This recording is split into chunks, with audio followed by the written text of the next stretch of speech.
Have you ever found yourself in a place so utterly deserted, so steeped in forgotten history, that the silence itself starts to hum with unheard whispers?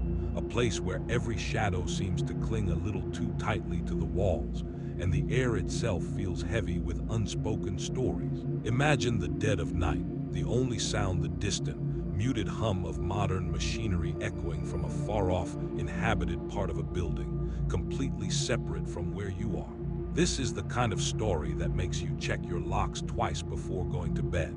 So, before the story truly begins, take a moment to like the video and subscribe, but only if you genuinely enjoy what I do here. And if you've had a similar creepy encounter, share it below. Maybe your story will inspire the next one. Now, dim the lights. Feel the air grow colder and try to ignore the shadows dancing at the corner of your eye. Let's dive together into tonight's nightmare.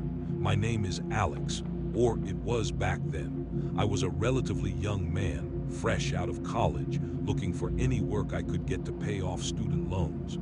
The night shift at St. Jude's Memorial Hospital wasn't my first choice, but it paid well, and the duties were straightforward. Security rounds, checking locked doors, documenting anything out of place. Most of my nights were spent in the newer, bustling sections of the hospital, but every third rotation, I was assigned to the Old North Wing. Everyone called it the Forgotten Hospital Wing. It had been officially decommissioned years prior, deemed too old and costly to renovate. Now it was just a dusty shell, mainly used for storage, and as a shortcut for staff who knew the labyrinthine corridors. My job was simply to ensure no trespassers got in, and that the building remained secure. The North Wing was a place out of time. Its architecture spoke of a different era, with high ceilings, wide, empty corridors, and rooms filled with outdated equipment shrouded under thin plastic sheeting. The air in there always hung heavy, a mixture of disuse, old disinfectant, and something else, something indescribably stale, like trapped memories. The lights, when they worked, cast long, sickly yellow glows that barely pierced the gloom. Most of the time, I relied on my heavy-duty flashlight, its beam cutting through the darkness, illuminating dust motes dancing in the air like ghostly particles. I'd walk the same route every night, ticking off checkpoints on my clipboard for the night shift reports, the only sounds my own footsteps and the distant, almost imperceptible groan of the ancient building settling around me. It was monotonous, yes, but also peaceful in its own eerie way, or so I told myself. One particular night, about 3 months into my employment, the peace began to fray. It was a Tuesday, I remember, because Tuesdays were usually the quietest. The moon through the grimy windows cast long, skeletal shadows across the empty nurses' station in the main hall of the Forgotten Hospital Wing. My routine involved checking every floor, every sealed-off ward, one by one. On the 3rd floor, which housed the former pediatric ward, there was a specific room, room 317, that always gave me a strange feeling. It wasn't particularly creepy, no bloodstains or anything overtly sinister, but it was the only room where the door was permanently sealed shut with heavy-duty construction adhesive and a "Do Not Enter" sign that looked far too official for a simple storage closet. I'd once asked a senior guard about it, and he'd just shrugged, muttering something about a structural issue, but the way he avoided my gaze always stuck with me as a subtle foreshadowing. It felt less like a structural issue and more like an intentional, permanent closure for reasons unsaid. That night, as I approached room 317, I noticed something new. The "Do Not Enter" sign, usually pristine despite the dust, was slightly askew. Not much, just enough to catch my eye. I reached out, my fingers brushing the edge of the paper, and noted it felt loose, almost as if someone had recently peeled it back and then hastily reattached it. I told myself it was just the adhesive failing, or maybe a draft I hadn't noticed before. The old building was full of drafts. I checked the heavy door. It was still sealed tight, the adhesive unbroken. I shone my flashlight along the seams, looking for any sign of tampering, but found nothing. My mind, ever the rationalist, immediately jumped to the conclusion that it was simply my imagination playing tricks on me in the overwhelming silence. I was alone, after all, in a building that had been empty for years. What else could it be? Just the wind, I thought, or perhaps the old building finally giving up its ghost, literally. I moved on, continuing my rounds, but the image of that askew sign lingered. It was the first tiny crack in the facade of my calm, rational mind. A little later, as I was documenting the status of the emergency exits on the ground floor, I heard it. A faint, almost imperceptible hum, like an old fluorescent light struggling to ignite. But there were no working fluorescent lights on the ground floor of the forgotten hospital wing. I stopped writing, my pen hovering over the clipboard, and listened intently. The hum was gone, just the usual silence, punctuated by the rhythmic thump of my own heart against my ribs. I waited, holding my breath, straining my ears. Nothing. I shook my head, chuckling inwardly at my growing paranoia. Too many scary movies, Alex, I chastised myself. Or maybe I was just craving human interaction after hours of solitude. It's a common side effect of the night shift reports. I pressed on, determined to finish my rounds and put the unsettling feelings behind me. As I walked down a particularly long, dark corridor on the second floor, my flashlight beam danced ahead, illuminating dusty stretchers and forgotten medical carts. Suddenly, a shadow detached itself from a pile of old linens near a row of empty patient rooms. It moved, just a flicker, a fleeting impression of something shifting in my peripheral vision, something small, darting quickly out of sight. My breath hitched. I froze, my flashlight beam snapping to the spot. Nothing, just the shadows, deep and still. My heart hammered against my ribs. I stood there for a full minute, perhaps more, listening to the frantic rhythm of my pulse in my ears. The silence pressed in on me, heavy and expectant. What was that? A mouse? A bat? It was an old building. It stood to reason there were critters, but it hadn't felt like an animal. It had felt deliberate. Like a quick, furtive movement away from being seen, I slowly advanced, my flashlight sweeping the area, checking behind every piece of equipment, peering into every darkened doorway. There was nothing, absolutely nothing. I found myself questioning my own eyes, wondering if the gloom and my increasing fatigue were playing tricks on me. Was I seeing things that weren't there? Was the isolation of the forgotten hospital wing finally getting to me? I tried to rationalize it away, dismissing it as an optical illusion, a trick of the light and shadow. But the prickle of unease that had started with the sign on room 317 was now a cold, creeping sensation under my skin. The familiar comfort of my predictable routine was slowly being eroded, replaced by a gnawing sense that I wasn't as alone as I thought I was. The building felt different, heavier, more watchful. The air was colder in that particular spot, a chill that had nothing to do with drafts. I shivered, not from the cold, but from the unsettling realization that the mundane had begun its slow, terrifying transformation into something else entirely. The incident with the fleeting shadow left me deeply unsettled, but I forced myself to push through, chalking it up to nerves and an overactive imagination. I continued my rounds, trying to cling to the familiar checkpoints, the sterile routine. However, the uncanny occurrences seemed to pick up pace, each one a subtle whisper of something profoundly wrong. As I made my way to the uppermost floor, the former maternity ward, an area always imbued with a peculiar sadness given its past, I noticed another anomaly. One of the automatic doors leading into a section of the ward, long since disabled and sealed with a heavy chain, was now slightly ajar. The chain was still intact, stretched taut across the opening, but the door itself had clearly been forced outward, splintering the frame a little. My blood ran cold. This wasn't a draft or an optical illusion or even an animal. This was clear, physical evidence of something tampering with the building. I pulled out my two-way radio, my hand trembling slightly as I pressed the call button. Static, nothing. The forgotten hospital wing was always a dead zone for signals. I cursed under my breath, my mind racing through potential scenarios. A homeless person, vandalism, Neither explained the sheer force required, nor the eerie silence that accompanied it. I approached the door cautiously, my flashlight beam cutting through the darkness, illuminating the splintered wood. The interior of the ward was a maze of curtained cubicles and empty examination rooms, all shrouded in dust. I pushed against the door, but it was still held firm by the taut chain. Whatever had pushed it open had done so from within. That detail chilled me to the bone. Who or what had been inside a sealed-off ward of the forgotten hospital wing? I peered through the gap, my flashlight beam sweeping the interior, trying to pierce the gloom. Nothing moved. Just the ghostly shapes of forgotten equipment, draped in white sheets that looked like spectral figures. A faint, almost imperceptible scent hit my nostrils, not the usual stale hospital smell, but something sharper, metallic, like old blood or rust. I quickly documented the damage, feeling a growing sense of dread.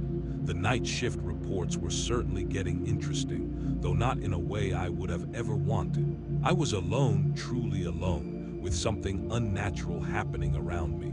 My attempts at rationalization were wearing thin. This was no longer a matter of perception. I pressed on, my nerves frayed, acutely aware of every creak and groan of the old building. As I descended to the basement, an area even more desolate and neglected than the upper floors, the air grew noticeably colder. This wasn't the kind of cold that drafts brought. It was a dense, heavy chill that seemed to seep into my bones, raising goosebumps on my arms. The basement was a labyrinth of pipes, forgotten boiler rooms, and dark storage areas. Here, the lights were almost non-existent. My flashlight became my only beacon in the absolute blackness. I navigated through the narrow corridors, my breath fogging in the frigid air, the silence pressing in around me, amplifying every one of my own movements. Then I heard it again, the faint humming sound, closer this time. It wasn't the hum of a light, it was deeper, more resonant. It sounded biological, like a low, throaty vibration. I stopped dead in my tracks, my heart hammering. My flashlight beam wavered as my hand trembled. I swept the light around, desperately trying to pinpoint the source. The hum seemed to emanate from a section of the basement that housed the old morgue, a section I usually avoided, not because I was superstitious, but because it was particularly grim. The hum stopped.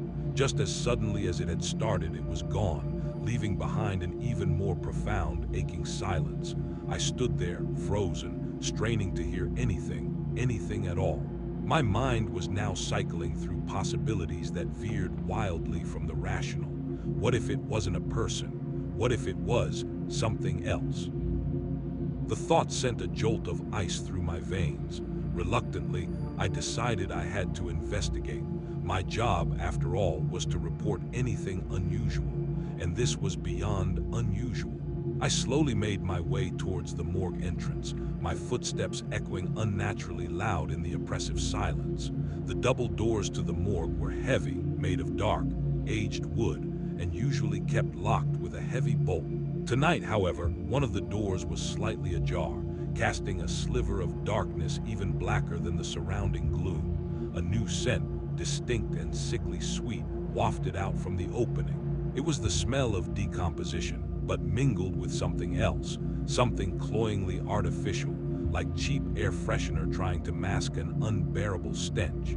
I pushed the door open tentatively with the toe of my boot. The beam of my flashlight cut into the darkness, revealing the stark clinical interior. There were the stainless steel autopsy tables, glinting eerily in the faint light, and the rows of heavy, refrigerated drawers where bodies were once stored. But what caught my eye, what made my stomach clench and bile rise in my throat, was on one of the autopsy tables. A single, small porcelain doll. It was old, with chipped paint and tangled hair, its eyes wide and unblinking, staring up at the ceiling. It looked utterly out of place, a child's toy in the most sterile, grim environment imaginable. I had never seen it before in all my rounds. It was a new addition, and a deeply disturbing one. I felt a profound sense of wrongness, a cold certainty that this wasn't some prank. The doll, with its vacant stare, felt like a deliberate message. as if something was playing with me, trying to communicate in a language of dread. I found myself questioning my perception again, wondering if the isolation of the forgotten hospital wing was finally pushing me over the edge. Was I hallucinating? Was the doll a product of my increasingly frayed nerves? But then, from behind the autopsy table, I heard a faint, almost imperceptible scratching sound, like fingernails dragging lightly across metal. It was so soft, I almost convinced myself it was just the old pipes contracting. But it repeated, a slow, deliberate scrape, scrape, scrape. I whirled around, my flashlight beam stabbing into the darkness behind the table. Nothing, just the cold, gleaming steel. But the scratching had come from there. I was sure of it. I felt a cold knot of terror tightening in my chest. My breath caught in my throat. I backed away slowly, my eyes scanning every shadow, every dark corner. The doll seemed to watch me, its painted smile unnervingly fixed. I remembered the broken chain on the maternity ward door, the hum, the shadowy flicker. It was all adding up to something far more sinister than a simple break-in. This was targeted, personal, and there was a distinct feeling that whatever it wasn't human. I couldn't shake the chilling thought that it had been waiting for me, waiting in this forgotten hospital wing, playing a game I was only just beginning to understand. The air was thick with something ancient and malevolent, and I knew, with a certainty that settled deep in my bones, that my encounter with whatever was lurking here was far from over. The sight of the doll and the sound of that scratching in the morgue had pushed me past the point of rational explanation. My heart hammered with a frantic rhythm, a drumbeat of pure terror in the overwhelming silence of the forgotten hospital wing. Every instinct screamed at me to run, to flee this cursed place and never look back. But my training, my duty, stupidly, kept me rooted. I had to finish my night shift reports. Mostly, though, it was a paralyzing, morbid curiosity blended with the sheer terror of turning my back on whatever was lurking in the shadows.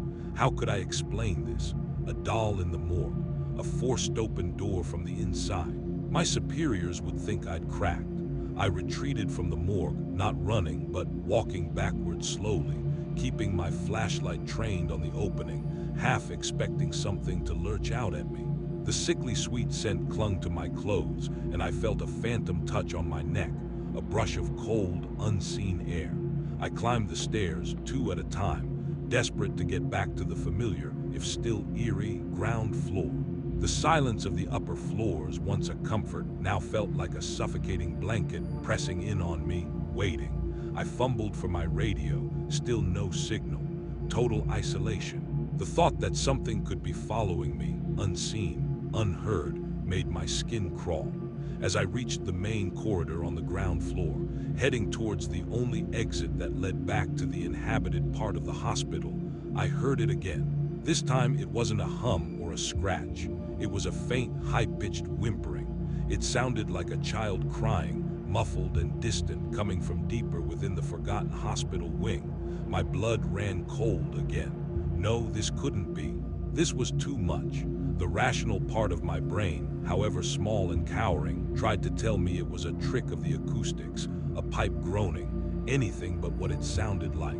But the sound was too distinct, too human, and it was coming from the direction of room 317, the very room with the askew "Do Not Enter" sign, the room with the mysterious structural issue. A chilling thought struck me. The maternity ward, the doll, the crying. It all revolved around children. My legs felt like lead, but a primal urge, a horrible sense of responsibility pulled me towards the sound. What if someone, some child, was actually in there? It was utterly impossible, but the whimpering was so real, so plaintive. I found myself drawn back into the depths of the building, my flashlight beam cutting a desperate swath through the gloom. The closer I got to room 317, the clearer the whimpering became. It escalated, weaving into a distressed, almost animalistic sob. It sounded like someone was in immense pain or fear. I reached the door to room 317, my heart thumping against my ribs so hard I felt it in my ears. The "Do Not Enter" sign was now completely torn off. lying on the dusty floor. The heavy-duty adhesive had been ripped clean, leaving bare scarred metal. The door, which I had checked earlier and found sealed, was now ajar. Just a crack, a sliver of darkness from which the agonizing whimpers now poured forth, louder and more desperate than anything I had ever heard. The air around the door was thick with that same cloyingly sweet, metallic smell I'd noticed in the morgue. "Hello," I called out, my voice a thin, reedy sound, barely recognizable as my own. "Is anyone in there? Are you okay?" The whimpering stopped abruptly. The silence that followed was absolute, terrifying. It was a silence that felt heavier, more pregnant with menace than any sound. I stood frozen, my hand hovering near the cold metal of the doorframe. Then, from within the darkness of the room, I heard a new sound. A low, guttural growl, followed by a wet, tearing noise. My blood ran cold. This wasn't a child. This wasn't human. Against every shred of common sense, an unholy compulsion made me push the door open wider. My flashlight beam pierced the Stygian blackness of room 317. It wasn't a storage closet at all. It was a small, padded room, like an isolation chamber, with a single, grimy window high up on one wall. And in the center of the room, hunched over something on the floor, was a figure. It was tall, impossibly thin, its limbs appearing unnaturally elongated. Its skin was pale, almost translucent, stretched taut over what looked like sharp bones. It was facing away from me, its back a twisted, grotesque silhouette in the beam of my light. The wet, tearing sound continued. Then the figure slowly, deliberately, turned its head. It didn't turn its body, just its head, twisting at an impossible angle to fix two sunken, black eyes upon me. Its face was gaunt, the mouth too wide, revealing rows of sharp, needle-like teeth. And in its hand I saw it, a piece of fabric, stained dark, and next to it on the floor was the source of the terrible sound. It was the porcelain doll from the morgue, but it was ruined, torn apart, its limbs ripped from its body, its porcelain head shattered. And from the doll's shattered head, that same metallic, sickly sweet scent rose, now overpowering. The growl intensified, a visceral rumble that vibrated through the floorboards and up into my very bones. The creature took a step towards me, a jerky, unnatural movement, its long fingers twitching. That's when I heard it. Not from the creature, but from the floor near where the doll lay mangled. A faint, almost imperceptible whisper. "He's here. He never left."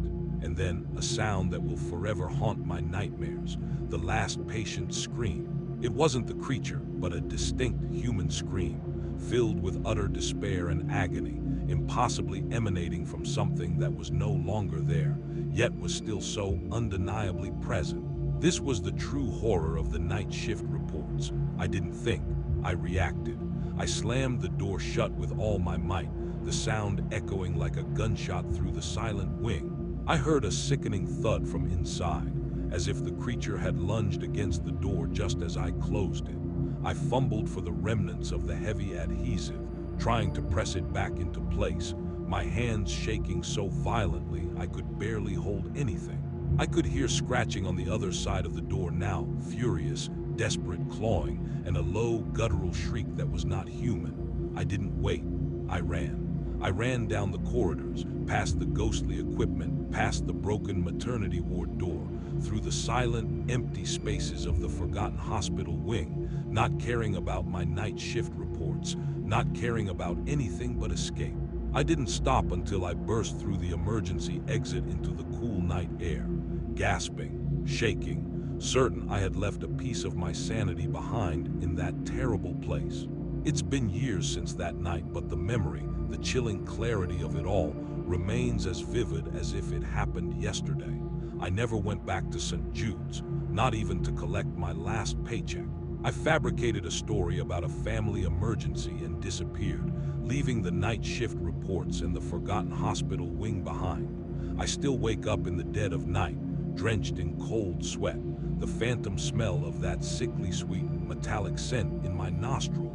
I hear the scratching, I hear the growl, and most terrifying of all, I hear the last patient's scream. It echoes in the deep corners of my mind, a constant reminder of what I saw, what I experienced, what truly lurks beyond the veil of our understanding. They say time heals all wounds, but some wounds are carved directly into the soul. I see shadows in every corner now. I flinch at sudden sounds, and I can never truly be alone without that overwhelming sense of being watched, of something ancient and malevolent waiting for me to drop my guard. I try to rationalize it, to tell myself it was a hallucination, a stress-induced breakdown in a desolate place, but the splintered door frame, the ripped adhesive, the doll, those were real. I saw them. I simply cannot explain them. And sometimes, late at night, when the world is quiet and the darkness presses in, I wonder if the creature is still there, in that abandoned wing, still waiting. Or worse, if it found a way